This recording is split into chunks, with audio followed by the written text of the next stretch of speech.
بالله من الشيطان الرجيم بسم الله الرحمن الرحيم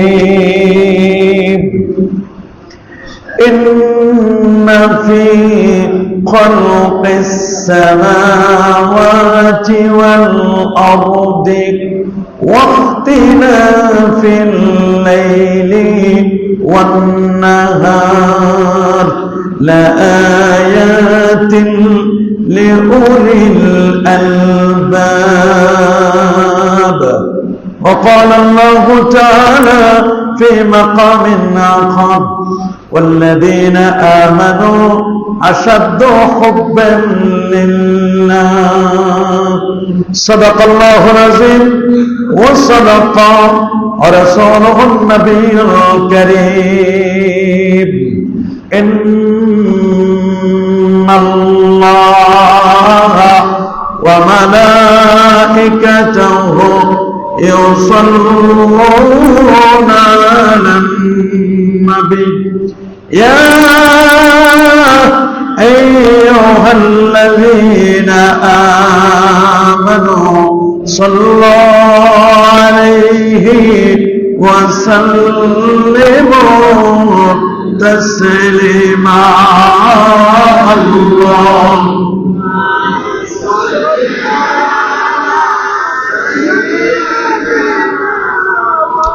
مولانا محمد وعلى آله سيدنا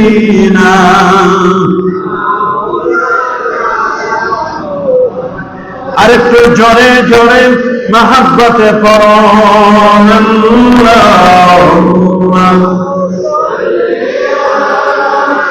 সাইয়্যিদিনা مولانا محمد وعلى آل سيدنا.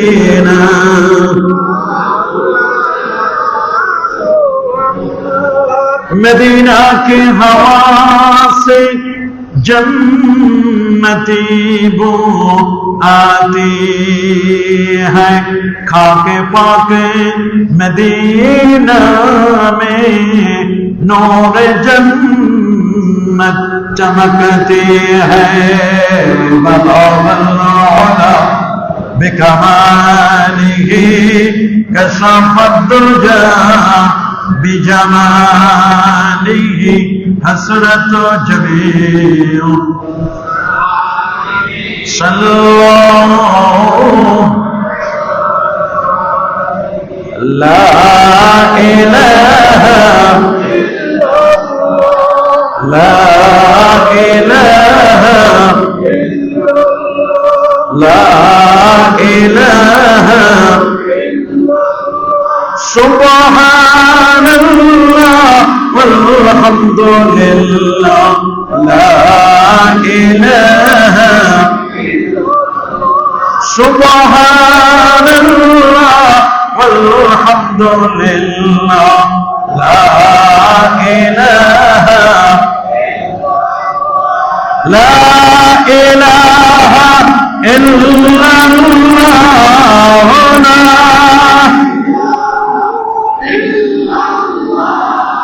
ला इलाहा हस्बी रब्बी जल्लल्लाह मा फी क़ल्बी नूर मोहम्मद नूर मोहम्मद सल्लल्लाह ला इलाहा सुब्हानल्लाह वल्हम्दुलिल्लाह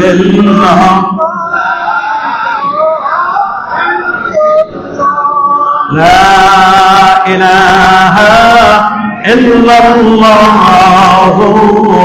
मुहम्मदुर रसूलुल्लाह সাল্লাল্লাহু আলাইহি ওয়াসাল্লাম।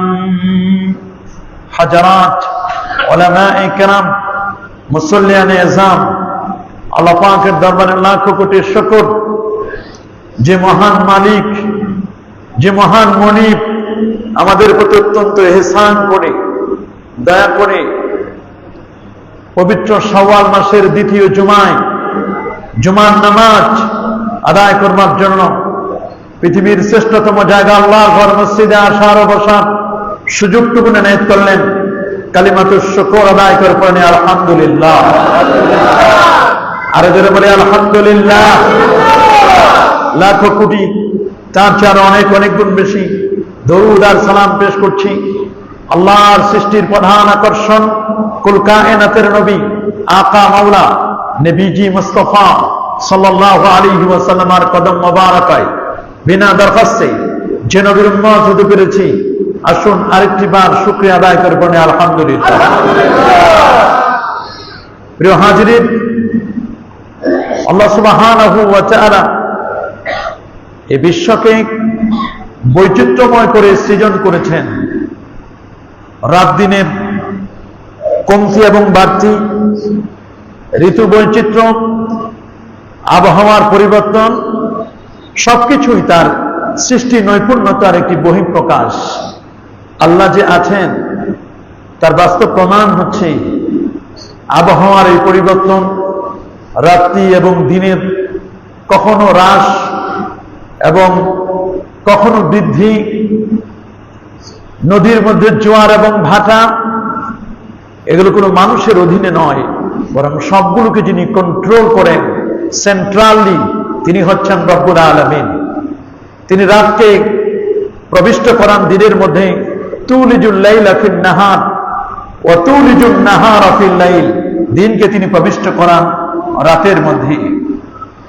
এ সব কিছুতে রয়েছে যারা জ্ঞানবান, যাদের মেধা মননশীল আছে, যারা চিন্তাশীল মানুষ, তাদের জন্য রয়েছে এখানে অনেক শিক্ষা।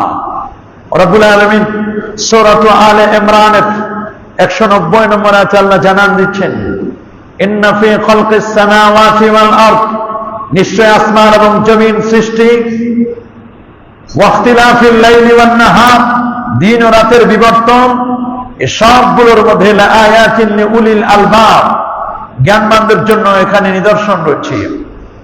আমরা জানি বর্তমান গ্রীষ্মকাল চলছে, শীতকালের কথা যেমন আল্লাহ কোরআনে বলেছেন, গ্রীষ্মকালের কথাও আল্লাহ রাব্বুল আলামিন কোরআনুল কারীমে বলে দিয়েছেন, রিহলাতাশ শিতাই ওয়াস সাইফ লিইলাফি কুরাইশিন ইলাফিহিম।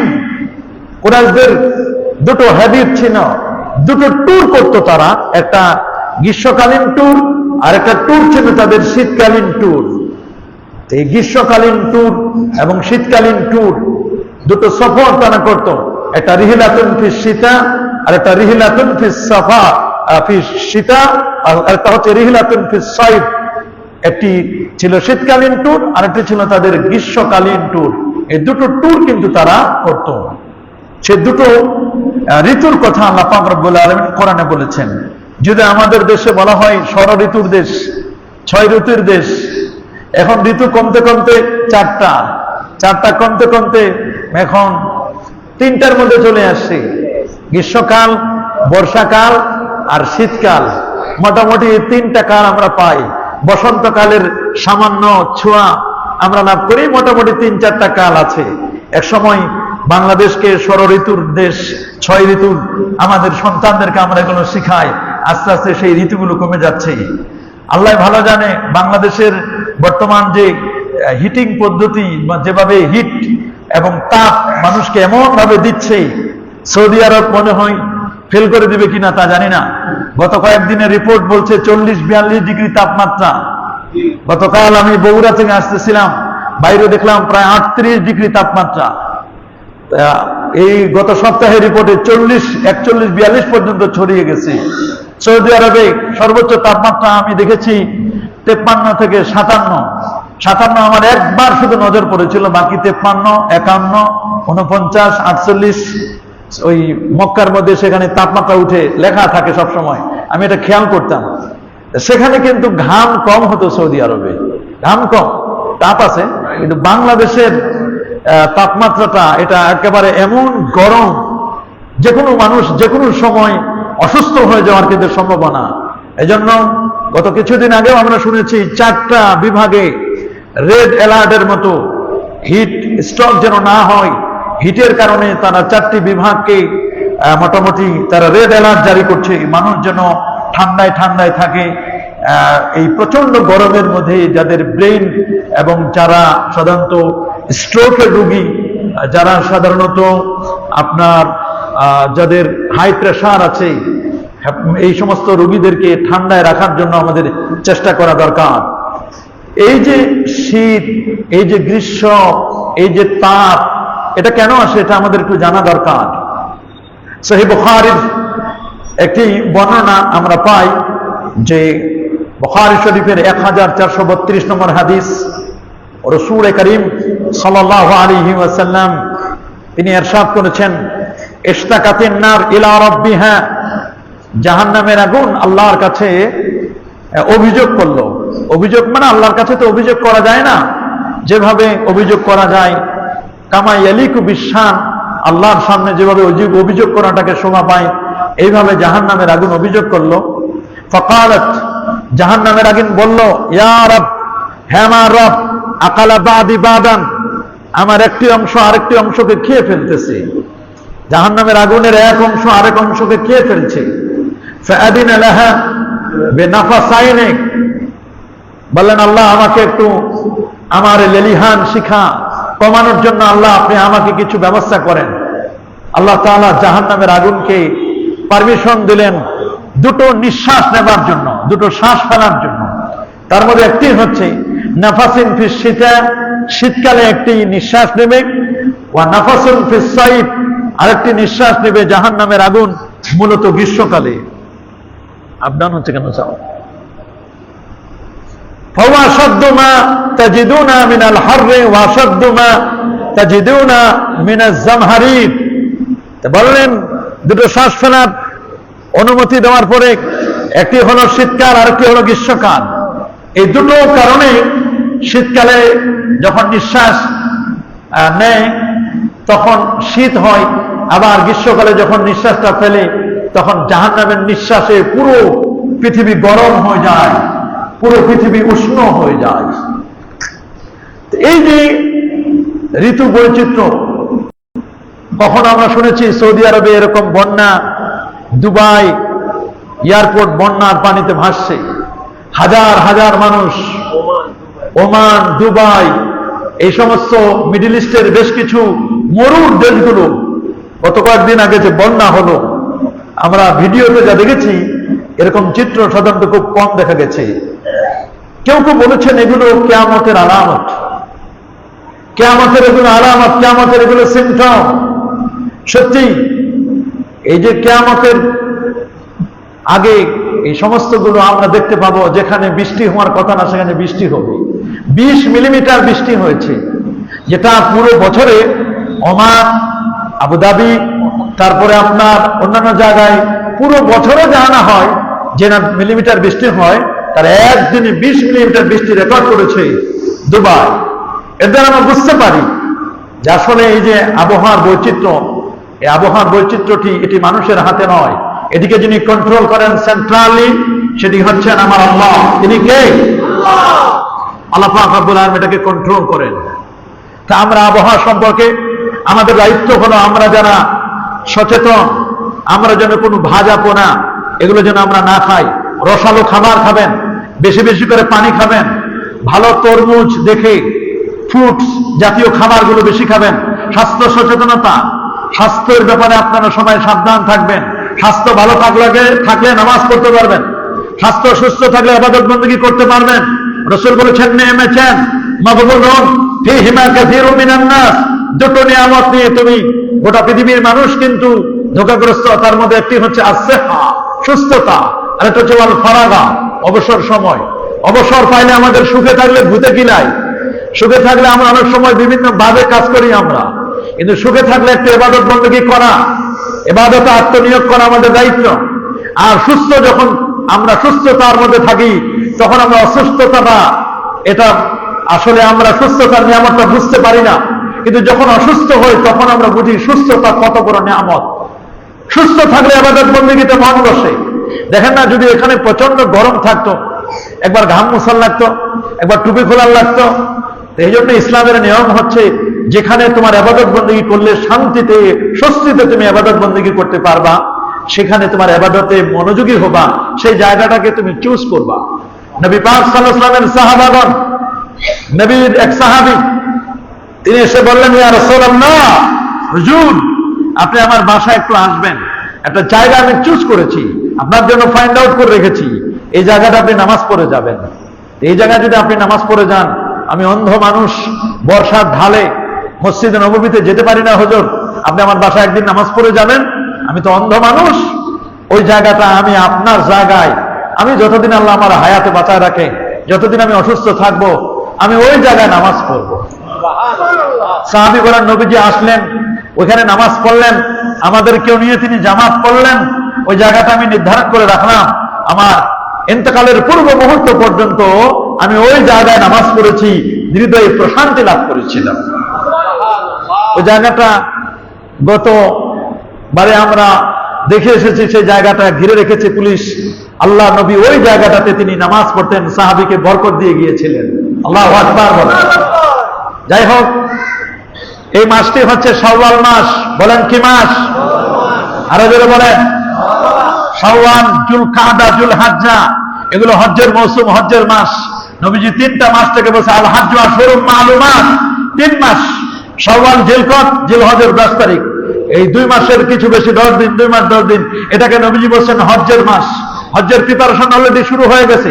আগামী মে মাসের 10 তারিখ থেকে মেবি ফ্লাইট শুরু হবে। যারা হজ্জের জন্য প্রিপারেশন গ্রহণ করছেন, দ্রুত সময়ের মধ্যে প্রিপারেশন গ্রহণ করবেন। আসল প্রিপারেশন হচ্ছে তাযাওয়াদু ফাইন্না খায়রাজ যাদি আত-তাকওয়া, তাকওয়ার প্রিপারেশনটা নেবেন, তাওবা করবেন।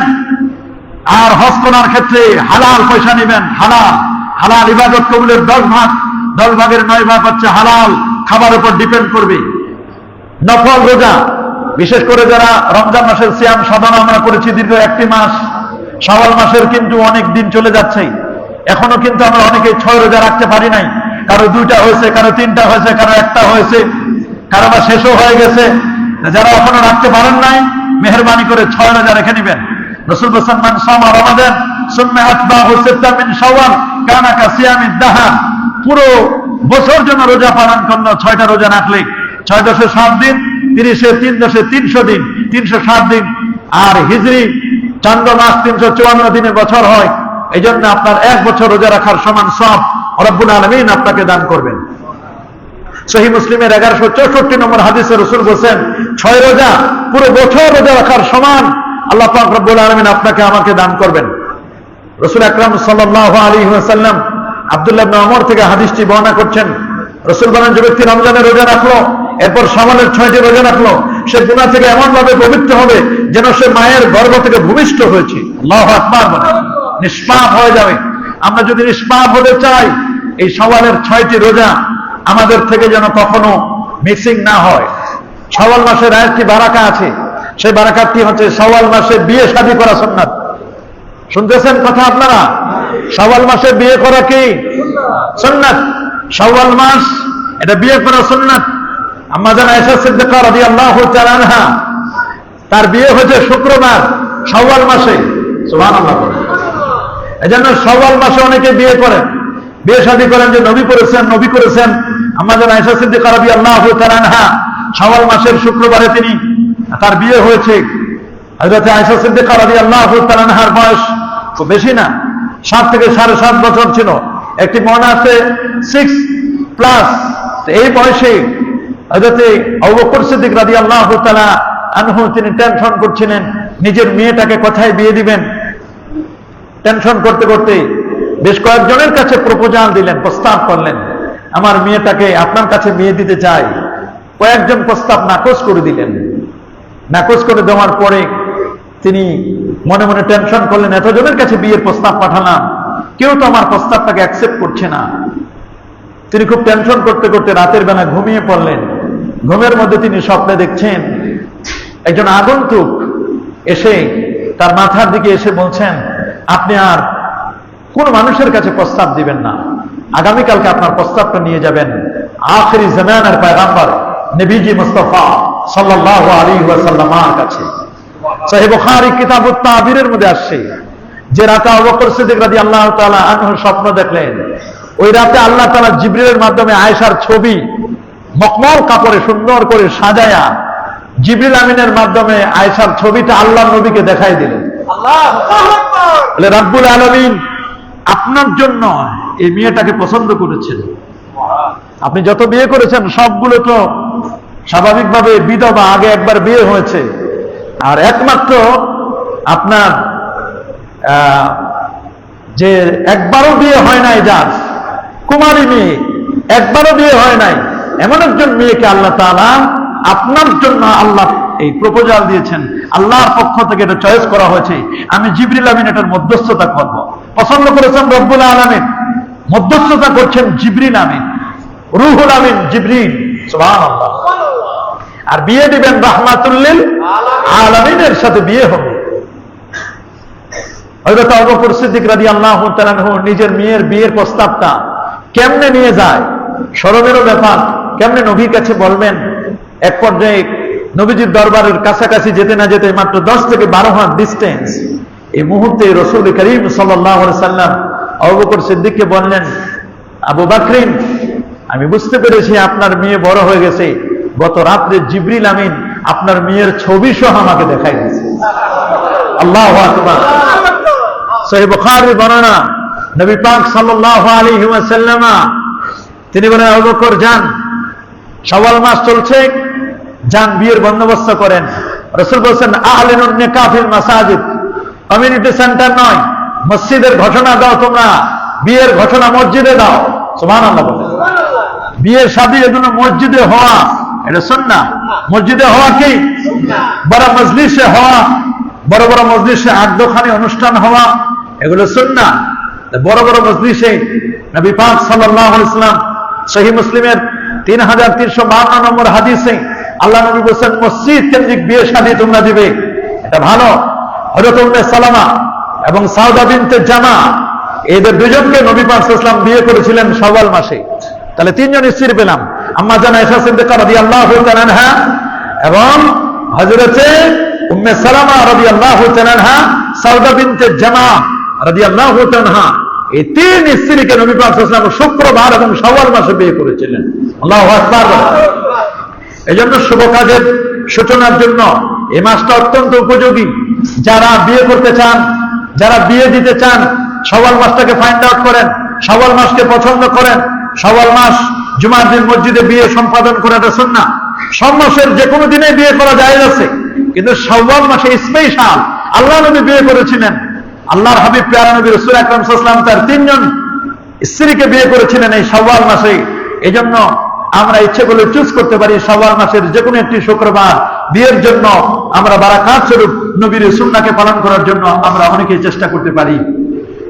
তবে ইসলাম বলে দিয়েছে, ইসলাম 4টা বিয়ের পারমিশন দিয়েছে। কয়টা? একজন তো মানে কৌতুক করে বলে ফেলছে যে হুজুর দেখেন, সৌদি আরবের মতো তো আমাদের গরমও আসছে, সম্পদ একটু সৌদি আরবের মতো যদি দিত, তো সৌদির শাহেখরা তো 3টা-4টা বিয়ে করে, তো এটা ওরা চাচ্ছে। এগুলো এক ধরনের মানে কৌতুক বলেন না যাই বলেন, ওরা নিজেদের থেকে শরীয়ত বলে দিয়েছে 4টা পর্যন্ত বিয়ে করা যাবে। তবে কেউ যদি দুটোর মধ্যে ইনসাফ কায়েম করতে না পারেন, তাহলে একটাই তার জন্য সাফিসিয়েন্ট, যথেষ্ট। সুবহানাল্লাহ। সাধারণত আমাদের দেশে 2টা বিয়ে করলে মানুষ খারাপ চোখে দেখে। আবার অনেকেই বলে যে হুজুর প্রথম স্ত্রীর অনুমতি নেওয়ার লাগবে না, ইসলাম এটা বলে না, শরীয়ত বলে না প্রথম স্ত্রীর অনুমতিরও দরকার নেই। তবে আপনার উচিত হচ্ছে আপনি ইনসাফ কায়েম করতে পারবেন কিনা সেই বিষয়টি আপনাকে খেয়াল করতে হবে, এটা আপনার ব্যাপার। যদি বিয়ে করার পরে ইনসাফ কায়েম করতে না পারেন, কোন দিকে ঝুঁকে পড়ে যান, আল্লাহর কাছে আপনাকে জবাবদিহি করতে হবে। রিজক হন না ওয়া কিসমত হন না, একজনের দিকে আপনি ঝুঁকে যাবেন, একদিকে মনোযোগী হবেন, এটা ইসলাম কখনো এলাও করবে না। নবী পাক সাল্লাল্লাহু আলাইহি ওয়াসাল্লামের সাহাবাগণ নবীকে এত বেশি ভালোবাসতেন, এত বেশি মহব্বত করতেন। আনাস বিন মালিক বলেন, বিয়ে শাদী হলে আমাকে রাসূলুল্লাহ দায়িত্ব দিতেন যে তুমি পনির জোগাড় করো, তারপরে তালবিনা রেডি করো, বলতেন খেজুর রেডি করো, একসাথে সারিদ বানাতেন, সারিদ সুবহানাল্লাহ। আমাদের দেশে যেমন পায়েস আছে না, পায়েস, ভিআইপি পায়েস, ওই সারিদ তৈরি করতো, আরবের প্রসিদ্ধ খাবার সারিদ তৈরি করা হতো, সারিদ, এবং দস্তরখান বিছাই দিত। সৌদি আরবে গেলে এগুলো বোঝা যায়, দস্তরখান বিছাই দেয়, এত প্লেট প্লেট নাই, দস্তরখানে সবার সামনে সামনে সামনে একটা একটা করে খাবার দিয়ে দিচ্ছে, বিশাল দস্তরখান।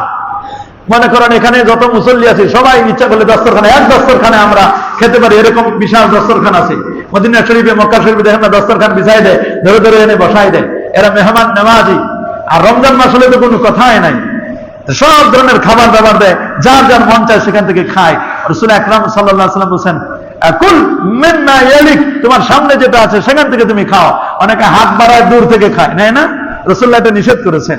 যদি সবাই মিলে খাবার খায় সেই সময় একসাথে দুইটা খাওয়া যাবে না, খেজুর একসাথে দুইটা খাওয়া যাবে না, একটা একটা করে খান আপনি, এটাও তরিকা নবী বলে দিয়েছেন। আল্লাহু আকবার বলেন। কুল মিম্মা ইয়ালিক, তোমার সামনে যেটা আছে এটা নাও। অনেকে আছে না, দূর থেকে মুড়ি চানাচুর একসাথে যখন খায় সামনে থেকে টানে নিয়ে আসে, এটা ইসলাম এলাও করে না। ইসলাম বলছে তোমার সামনেরটা খাও, যদি প্রয়োজন মনে করো তাহলে ওদেরকে বলে পিছনের গুলো তোমার সামনের গুলো টেনে নিয়ে আসো, ওদেরকে বলে নাও, অনুমতি নিয়ে নাও, একসাথে দুইটা খাওয়া যাবে না।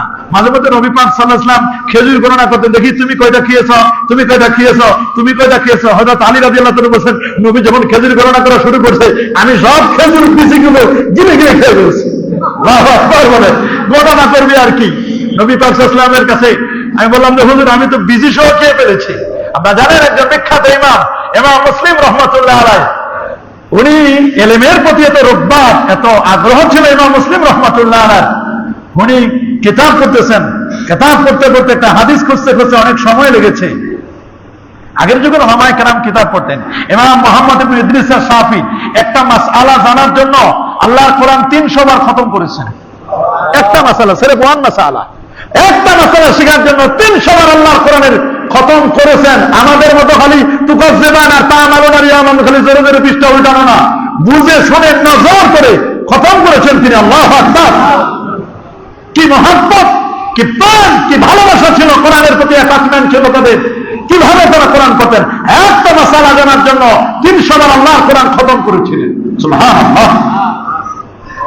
এগুলো ইমাম মুসলিম রাহমাতুল্লাহ আলাইহি হাদিস খুঁজতে খুঁজতে, পান্ডুলিপি থেকে হাদিস খুঁজতে খুঁজতে হাদিস লিখতেছেন।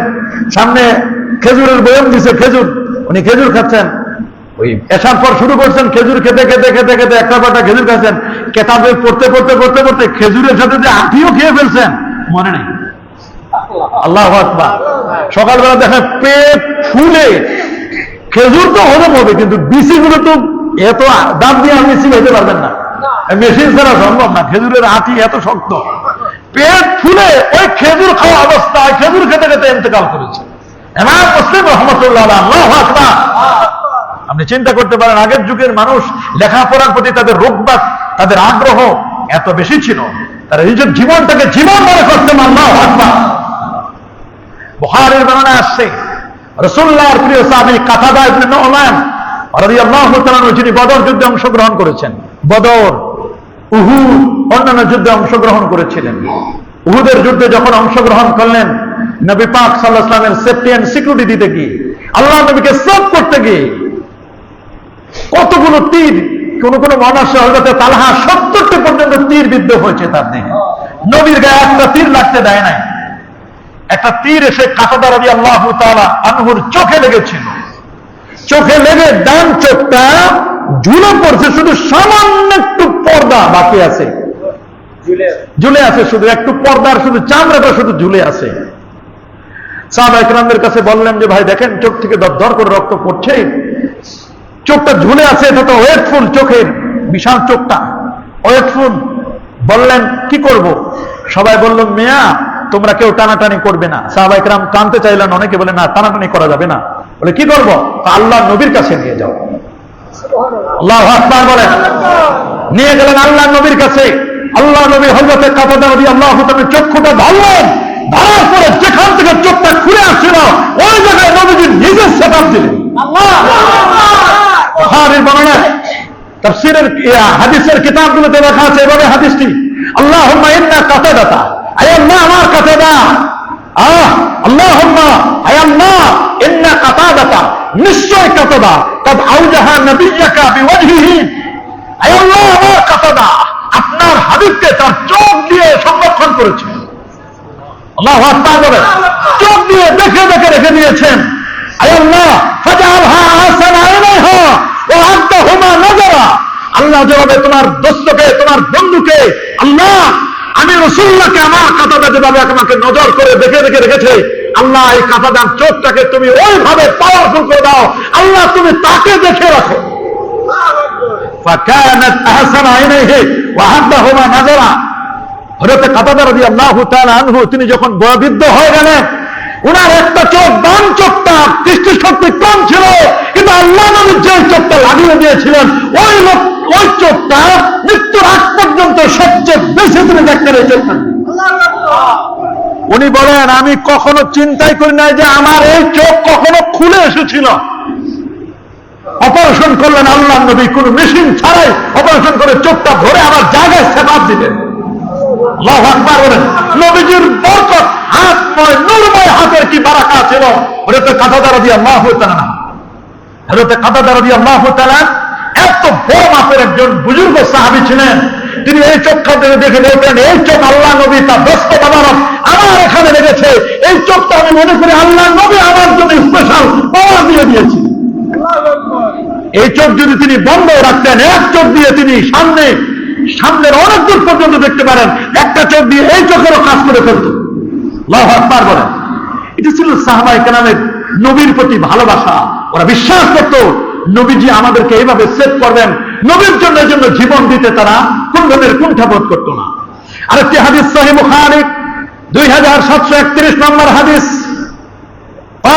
হযরত ওমর রাদিয়াল্লাহু তাআলা আনহু তিনি বলছেন, ফাওয়াল্লাহি মা তানাক্কামা রাসূলুল্লাহ সাল্লাল্লাহু আলাইহি ওয়াসাল্লাম মুকামাতান ইল্লা ওয়াকাত ফি কাফি রাজুলিন মিনহুম ফাদালাকা বিহা ওয়াজহ ওয়া জিলদাহা। নবী পাক সাল্লাল্লাহু আলাইহি ওয়াসাল্লাম চোখে থুতু নিক্ষেপ করতেন, কোন পানি ফেলতেন, কোন ধরনের শ্লেষ্মা নাকের শ্লেষ্মা ফেলতেন, আল্লাহ নবীর সাহাবীরা হাত পেতে সেগুলো চেহারার মধ্যে মেখে নিত। উহুদের যুদ্ধের আরেকটি ঘটনা ছিল, হযরত মালিক বিন সিনান রাদিয়াল্লাহু তাআলা আনহু। মালিক বিন সিনান বুজুর্গ সাহাবী, তার সন্তান আবু সাঈদ খুদরীকে নিয়ে এসেছেন। ইয়া রাসূলুল্লাহ, আমার সন্তান আবু সাঈদ খুদরীকে আপনার জন্য উৎসর্গ করে দিচ্ছি, জিহাদের ময়দানে আমি তাকে নিয়ে যাব। সুবহানাল্লাহ বলে। নবী বলেন ওর বয়স কত? বলে হুজুর ওর বয়স মাত্র 12 থেকে 13 বছর।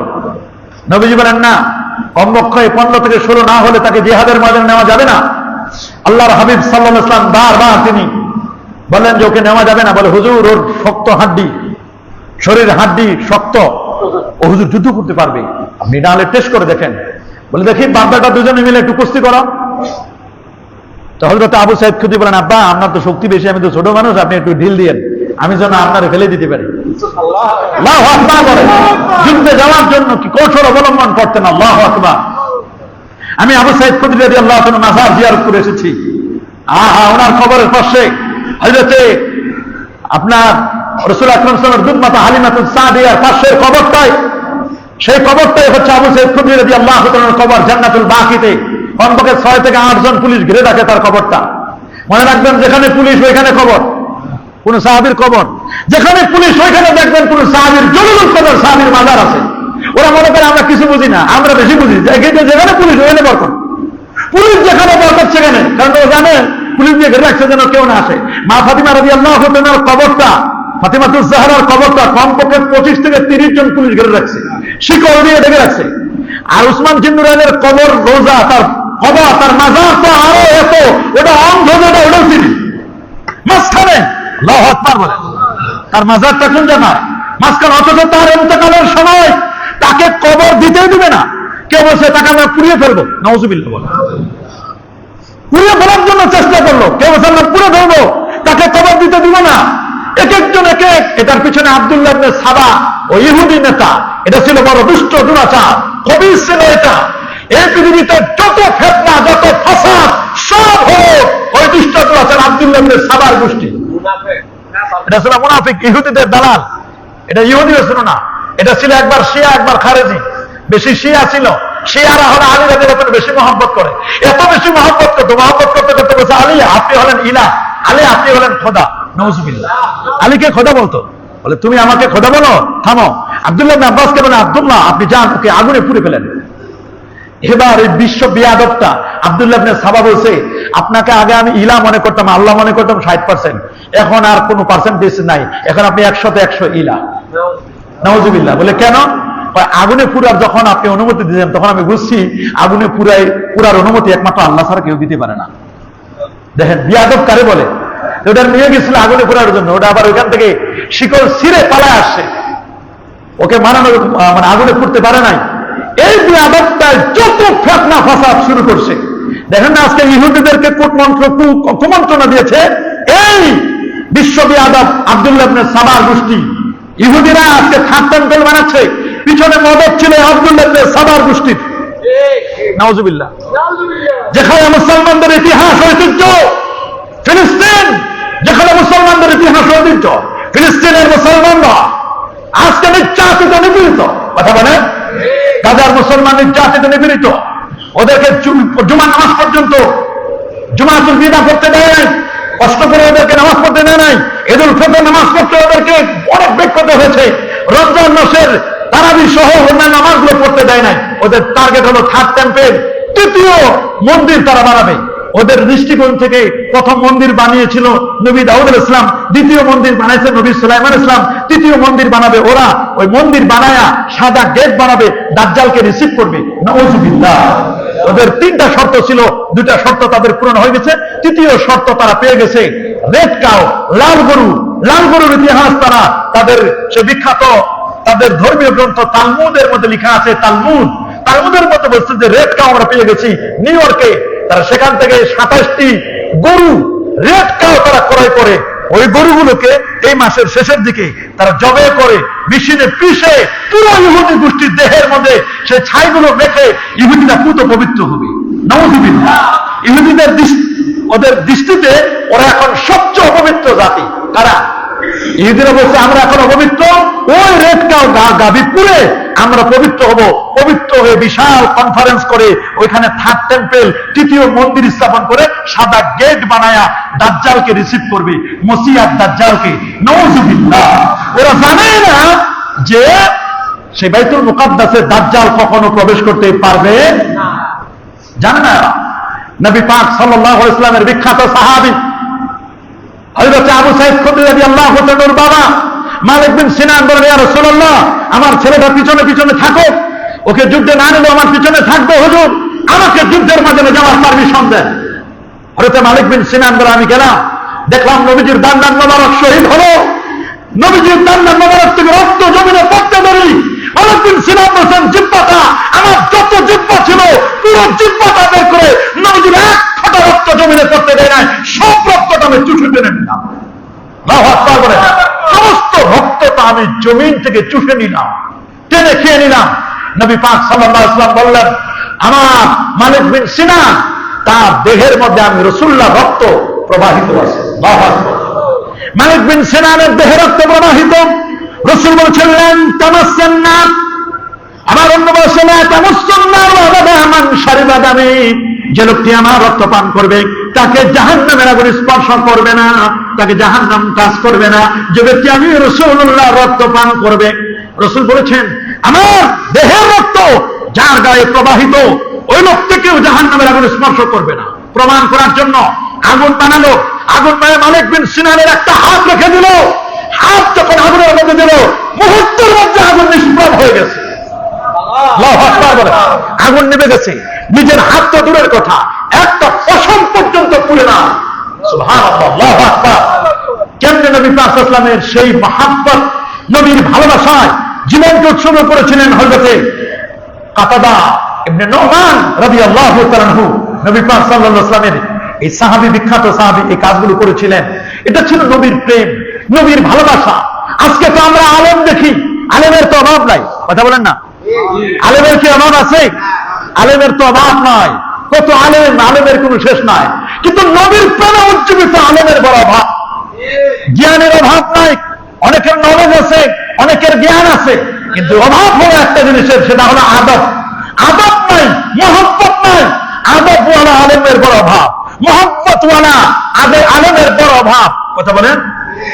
এই জন্য আদবহীন আলেম এবং বেয়াদব আলেম এরা কখনো রাসূলুল্লাহর মহব্বত, রাসূলুল্লাহর তাজিম, রাসূলুল্লাহর তাওকীর, রাসূলুল্লাহর রিসপেক্ট এরা কখনো বুঝবে না। আমাদেরকে বুঝতে হবে রাসূলের তাজিম, রাসূলের তাওকীর, ওয়া তুআসসিরুহু ওয়া তুআক্কিরুহু, রাসূলকে তাজিম করো, রাসূলকে তাওকীর করো, রাসূলকে সম্মান করো। এই সম্মান, এই ইজ্জত, এই তাজিম আমাদেরকে সব সময় খেয়াল রাখতে হবে। এজন্য যারা এই মসজিদে আসেন, এই মসজিদে যারা নামাজ পড়েন, আপনারা জানেন আমাদেরকে বলে এটি সুন্নি মসজিদ। আলহামদুলিল্লাহ, এটা গর্বের ব্যাপার। কথা বলেন ঠিক কিনা? অনেক দূর দরাজ থেকে মুসল্লি আসেন। যদিও ঢাকা আজকে ফাঁকা দেখতেছি, একেবারে রাস্তায় মানুষজন নাই বেশ কয়েকদিন ধরে। কখনো 3 ভাগের 1 ভাগ এসে বা অর্ধেক এসেছে, এখন অর্ধেক মুসল্লিও আমাদের এখনো পর্যন্ত আসতে পারে নাই। রবিবারের দিকে যখন প্রতিষ্ঠান খুলবে দেখবে সব মুসল্লি চলে আসবে। আমাদের মেসেজ হচ্ছে, মনে রাখবেন আমাদের পরিচয় আমরা নিজেরা ভুলে যাবেন না। আমাদের পরিচয় আমরা মুসলমান। আমরা কি? আমরা বাঙালি ঠিকই, কিন্তু বাঙালির চেয়ে সবচেয়ে বড় পরিচয় আমরা মুসলিম। কথা বলেন, আমরা কি? মুসলিম। আমরা এই মুসলিম সংস্কৃতি ঐতিহ্য আমাদের ধরে রাখতে হবে। আমরা মুসলিম, মুসলিমের সংস্কৃতি। আমরা সহনশীল জাতি। আমরা কখনো অধৈর্য নয়। দীর্ঘ 1 মাস আমরা সবার শিখেছি, ধৈর্যের তালিম কিন্তু আমরা নিয়েছি। আমরা উগ্রপন্থী নয়, আমরা কিন্তু উগ্রপন্থী নয়। আমাদের সিস্টেম হচ্ছে আমরা পর ধর্ম সহিষ্ণু। আরেক ধর্মে কি হয়, আমরা আরেক ধর্মের উপর কখনো কোন সময় আমরা গায়ে করে কখনো আঘাত করব। পর ধর্ম সহিষ্ণু, আরেকজনের ধর্ম আমরা সহ্য করি। কি বলেন, ঠিক না? আমার দেশে ধর্মের বিভিন্ন মানুষেরা তাদের যে সিস্টেম রয়েছে সেই সিস্টেম অনুযায়ী তারা কিন্তু তাদের কাজগুলো করছে। ইসলাম বলে দিয়েছে, লা তাসুব্বু আলিহাতাহুম, তোমরা তাদের আলেহা, তাদের প্রতিমাগুলোকে তোমরা কখনো গালি দিবে না। যদি আমি তাদের প্রতিমাকে গালি দিই, তারা আমার আল্লাহকে গালি দিবে। তারা কাকে গালি দিবে? আমার আল্লাহকে গালি দিবে। এই জন্য ইসলাম বলে দিয়েছে, কারো প্রতিমাকে তুমি গালি দেওয়ার অধিকার ইসলাম কাউকে দেয় নাই। বরং এক প্রতিমার নাক ভেঙে দেওয়া হয়েছিল এক আপনার মন্দিরের, সেখানে একটা গির্জা, হযরত ওমর ইবনে খাত্তাব রাদিয়াল্লাহু তাআলা সেটা জরিমানা দিয়ে বসেন, তাদেরকে সান্ত্বনা করে দিয়েছিলেন। একবার হযরত ওমরকে বলা হয়েছিল, আপনি এই গির্জা আপনি নামাজ পড়েন। তিনি বলেন, না, এই গির্জা আমি নামাজ পড়বো না। তিনি অন্য জায়গায় নামাজ পড়েছিলেন। তারা মানুষ এগুলো নিয়ে সমালোচনা করবে। ইসলাম কখনো ফিতনা, ফাসাদ, বিপর্যয় এগুলো কখনো পছন্দ করে না। আল ফিতনাতু আশাদ্দু মিনাল কতল, সমাজের মধ্যে ফিতনা সৃষ্টি করা এটা সম্পূর্ণরূপে সমাজের খুনি ব্যক্তির চেয়েও কিন্তু অপরাধী। এজন্য আমরা কখনো ফিতনায় জড়িয়ে পড়বো না। আইন নিজের হাতে আমরা তুলে নিব না। আইন আইনের গতিতে চলবে, ইসলাম ইসলামের গতিতে চলবে। কথা বলেন, এটা আপনি খেয়াল করবেন সব সময়। এই জন্য আমি আপনাদেরকে বলতে চাই, ফিলিস্তিনের মুসলমান আজকে ইসরায়েল মুসলমানদেরকে দুর্বল মনে করছে। ইরান যখন একটু হালকার মধ্যে একটু ঝাপসা দিয়ে দিছে, তখন বুঝতে পারতেছে যে কত ধানে কত চাল। কথা বলেন, ইরান কিন্তু বেশি দেন, একটু হালকার মধ্যে একটু ঝাপসা, বেশি তো না, হালকার মধ্যে একটু ঝাপসা দিয়ে খালি বুঝাই দিচ্ছে যে না, মুসলমানদেরকে এত দুর্বল মনে করো। আজকে মুসলমানের অনেক 57টি ওয়াইসি মুক্ত মুসলিম রাষ্ট্র, 7টি মুসলিম দেশ। আজকে এত কোটি কোটি মুসলমান, প্রায় 450 কোটি মুসলমান যদি ঐক্যবদ্ধ হতো, 59 মুসলিম দেশ যদি ঐক্যবদ্ধ হতো, মুসলমানদেরকে আঙ্গুল দেখানোর ক্ষমতা কারো ছিল না।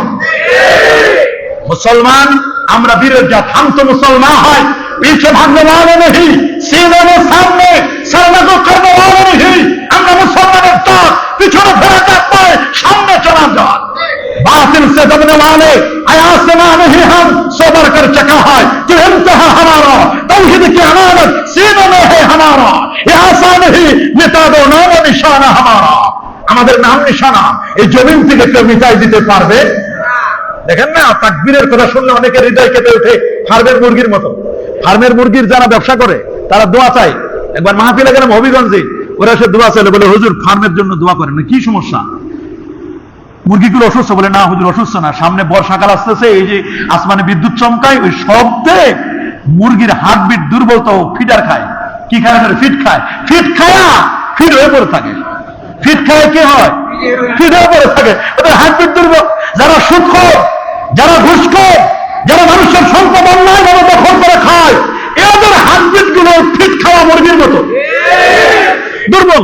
এরা কি না জানি কখন কোন সময় কোন জায়গা থেকে কে কে হামলা করে, নাকি কে কোন জায়গা থেকে কোন সময় আমার স্লোগান দিয়ে হৃদয়গুলো কেঁপে ওঠে। এদের কিন্তু দেখবেন দুর্বল। আর মনে রাখবেন, যারা হালাল খাবার খায়, আল্লাহ রাসূলের আইন কানুন যারা মেনে চলে, মদিনা কামরুল আলা নবীকে যারা মহব্বত করে, যারা ভালোবাসে, তাদের কোনো সিকিউরিটিও লাগে না। রাস্তায় চলবে, এদের কোনো সিকিউরিটিও লাগে। এটা আপনাকে বুঝতে হবে, তাদের শক্তি আলাদা। নবী পাক সাল্লাল্লাহু আলাইহি ওয়াসাল্লাম বলেছেন, তুমি যদি সুন্নতের পাবন্দী হও, গোটা পৃথিবীর মানুষ তোমাকে ভয় পাবে। গোটা পৃথিবীর মানুষ তোমাকে কি করবে? ভয় পাবে। যতই আপনারা দেখেন অমুসলিমরা আমাদেরকে যত কিছু দেখাও, ওদের হৃদয়ে কিন্তু একটা বড় ভয় আছে। না জানি কখন কি হয়ে যায়।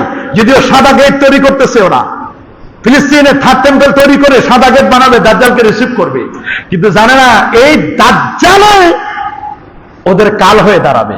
ফিলিস্তিনে তো প্রবেশ করতে পারবে না বাইতুল মুকাদ্দাসে। যখন ইমাম মাহদী আসবে, হযরত ঈসা রুহুল্লাহ আসবেন, দামেস্কের জামে মসজিদে 40 জন যুবক রিসিভ করে আনবেন। ঈসা রুহুল্লাহ এবং ইমাম মাহদী দুজনে মিলে দাজ্জালকে কচু কাটা কাটবে।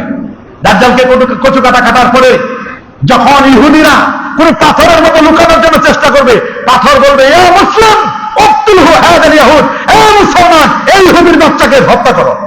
তখন পাথর বলবে, পাহাড়ে লুকাবে, পাহাড় বলবে, গাছে লুকাবে, গাছ বলবে। আল্লাহু আকবার বলে। পাহাড় কথা বলবে সেদিন, গাছ কথা বলবে, পাথর কথা বলবে। কথা বলেছে তার প্রমাণ, 37,000 নাতাকাল হাজার শুক্কাল কমর বিশারাতিহি। আল্লাহু আকবার বলে। আঙ্গুলের ইশারায় চাঁদ যেমন দ্বিখণ্ডিত হয়েছিল, পাথর ঠিক তেমনি কথা বলেছিল।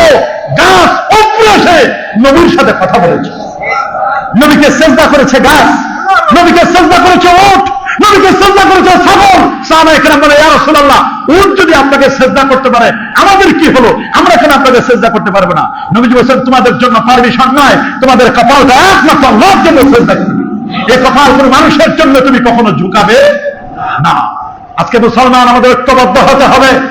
মুসলমান যদি ঐক্যবদ্ধ না হয়, আমাদের পায়ের তলায় মাটি থাকবে না। জহরুল ফাসাদু ফিল বাররি ওয়াল বাহর বিমা কাসাবাত আইদিন নাস। জলে আর স্থলে যত আপদ বিপদ দেখো, সব তোমাদের হাতের কামাই, কাউকে দোষারোপ করে কোনো লাভ নাই। সমাজ যখন মিথ্যাল হয়ে যাচ্ছে, জড়বাদী হয়ে যাচ্ছে, জড়বাদী সমাজে একজন আরেকজনের প্রতি সম্মানবোধ, স্নেহ, মায়া, সালাম এগুলো থাকবে না। মানুষের মধ্যে সহযোগিতার জায়গায় প্রতিযোগিতা দখল করে নেবে। মানুষের মাথায় টুপি থাকবে না, মানুষ সব জড়বাদী হয়ে যাবে। মানুষের প্রতি মানুষের মমত্ববোধ, মায়া, মহব্বত এগুলো উঠে যাবে। মানুষ শুধু প্রতিযোগিতা করবে। তুমি যদি 10 তলা বাড়ি বানাও, তোমার পাশে 10 তলাই বানাবো, 2টা ইট হলে বেশি করে দিব। কথা বলেন? তোমার গাড়ি 3টা হলে আমি নেব 4টা গাড়ি, 1টা গাড়ি হলে বাড়াবে। এরকম প্রতিযোগিতা থাকবে সমাজের মধ্যে, শুধু প্রতিযোগিতা প্রতিযোগিতা প্রতিযোগিতা প্রতিযোগিতা ছাড়া কিছুই নাই। এখন সমাজ এখন মেটেরিয়াল হয়ে যাচ্ছে। মানুষের মধ্যে মমত্ববোধ, হিউম্যানিটি, মানবতা হারিয়ে যাচ্ছে। কথা বলেন? মানবতা শুধু মানুষের মধ্যে হারিয়ে যাচ্ছে, সেক্টরে সেক্টরে মানবতা হারিয়ে যাচ্ছে। আপনারা দেখেছেন রিসেন্টলি বক্তব্যগুলো, গত কয়েকদিন আগের বক্তব্য, খাতনা করতে গিয়ে হাত জাম, লজ্জাস্থান পর্যন্ত কেটে দিয়েছে। শুনেন নাই? এরা কি ডাক্তার না ডাকাত? বলুন, এরা কি ডাক্তার না ডাকাত? ডাকাত, বড় ডাকাত এরা। কেন? এটা একটা দুটো ঘটনা নয়, একটি ঘটনা রিসেন্টলি ঘটে গেল। খাতনা করতে গিয়ে একটা ছেলে মারা গেল না? শুনেছেন না আপনারা? পেপার পত্রিকা দেখেছেন? ইঞ্জেকশন দিয়া। কেন? একটি সন্তান, এই সন্তানটা যদি আপনার হতো। কথা বলেন? ঝালকাঠিতে 16 জন স্পট ডেড হলো গাবখান ব্রিজে গত 2 দিন আগে। 16 জন। আহা, পরিবারের হাজারে আমাকে ফোন করেছে, আমারই এক ছাত্র ফোন করে বলছে যে হুজুর, আমার পরিবারে 4 জন, যার পরিবার থেকে চলে যায় তারা বুঝতে পারে।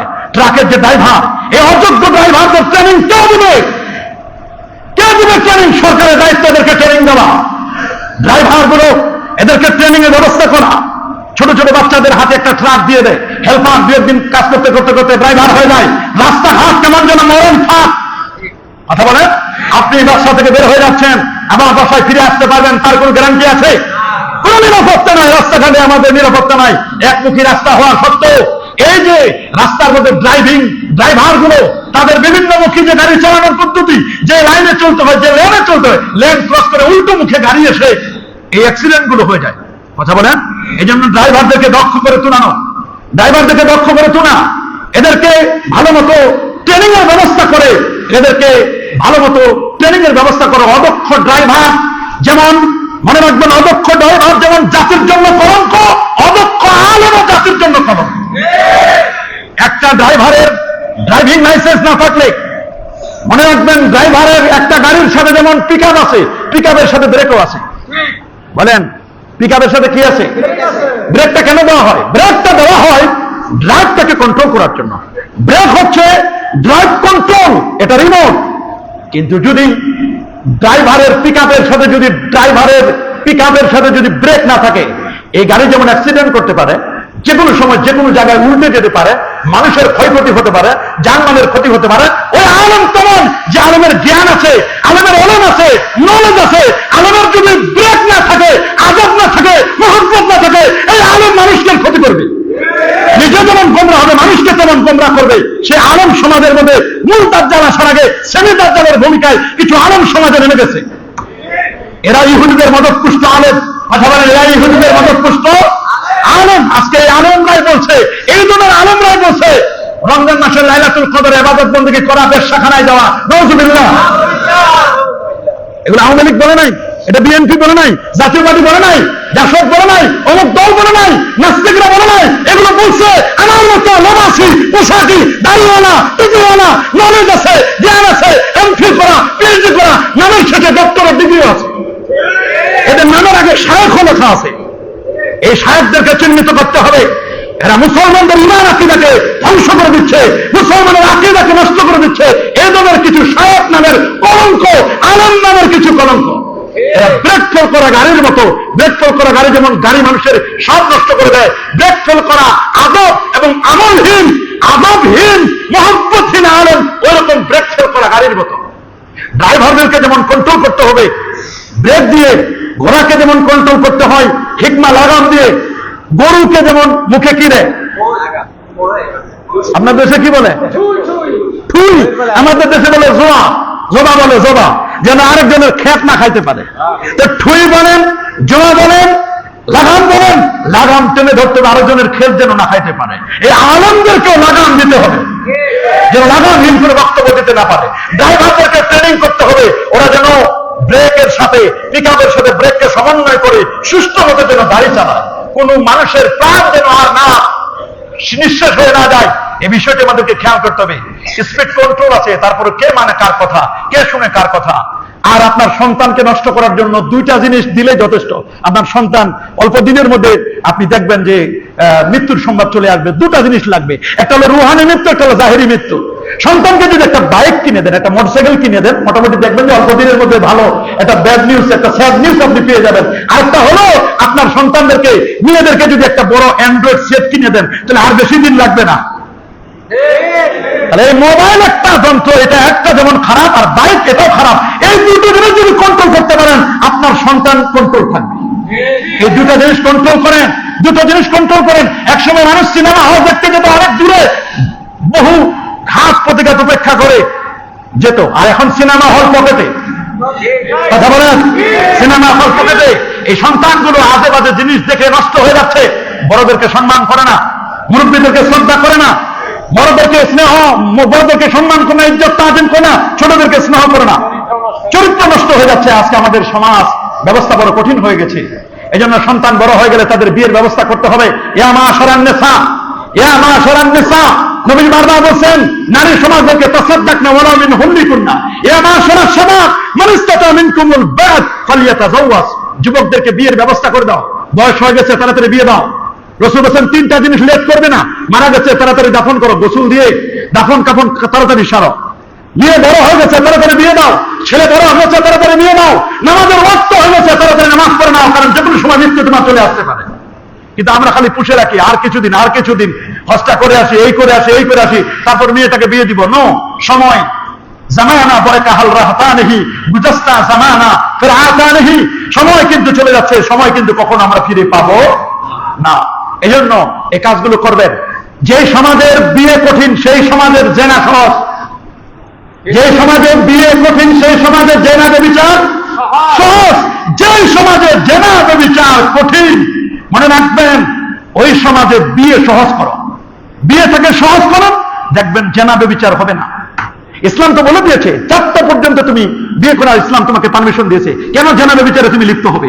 প্রয়োজনে দরকার হয় না। 4টা পর্যন্ত বিয়ের পারমিশন দিয়েছে। গোটা সমাজ ব্যবস্থা পরকীয়া, গোটা সমাজের মধ্যে এখন তালাক। আগে তালাক শব্দের মানুষ উচ্চারণ পর্যন্ত করতে ভয় পায়। আমরা আমাদের স্টুডেন্টকে যখন তালাক শব্দের উপরই শরম লাগতো, আর এখন একটা লাইভ প্রোগ্রাম করলে 10টা তালাকের ফতোয়া। খালি বলে হুজুর আমি তো রাগের মাথায় ঝগড়া করে তো তালাক দিয়ে ফেলছি, এমন কান্নাকাটি করতেছে। এই কান্নাটা আগে করতেন। মানুষ তো তালাক দিয়ে ঝগড়াঝাটি করে, কেউ কেউ আদর মহব্বত করে ভালোবেসে কেউ কারো তালাক দেন, দেয় নাকি? সবচেয়ে তালাকের রয়েছে নারায়ণগঞ্জ, মুন্সিগঞ্জ, ঢাকা। একটি পত্রিকার রিপোর্ট বলছে সবচেয়ে তালাকের রেটে রয়েছে সবচেয়ে বেশি হলো নারায়ণগঞ্জে। অবাক করার মতো। এজন্য সমাজের মধ্যে এগুলো দিন দিন বেড়ে যাচ্ছে, তালাক প্রথা বেড়ে যাচ্ছে, পরকীয়া বেড়ে যাচ্ছে।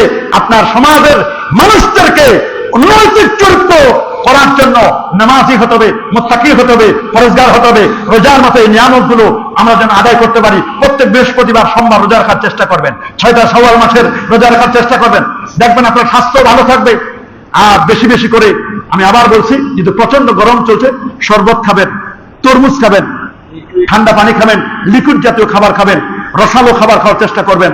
আপনার স্বাস্থ্য ভালো থাকবে, তো আপনার মসজিদে আসতে ভালো লাগবে, ইবাদত বন্দেগীতে আপনি মজা পাবেন। আপনার স্বাস্থ্য খারাপ হয়ে গেলে আপনার স্বাস্থ্য সচেতনতা, আল্লাহ নবী বলেছেন ওয়ালাইকা বিজাসাদিকা হাক্কুন, ওয়ালা জাসাদিকা হাক্কুন, তোমার দেহের একটা হক আছে। এই দেহটাকে সুন্দর মতো ঘুমের ব্যবস্থা করো, আরামের ব্যবস্থা করো। সবাইকে আল্লাহ তাআলা সুস্থ রাখুক। আল্লাহ তাআলা যেন আমাদের সবাইকে নিরাপদে রাখেন।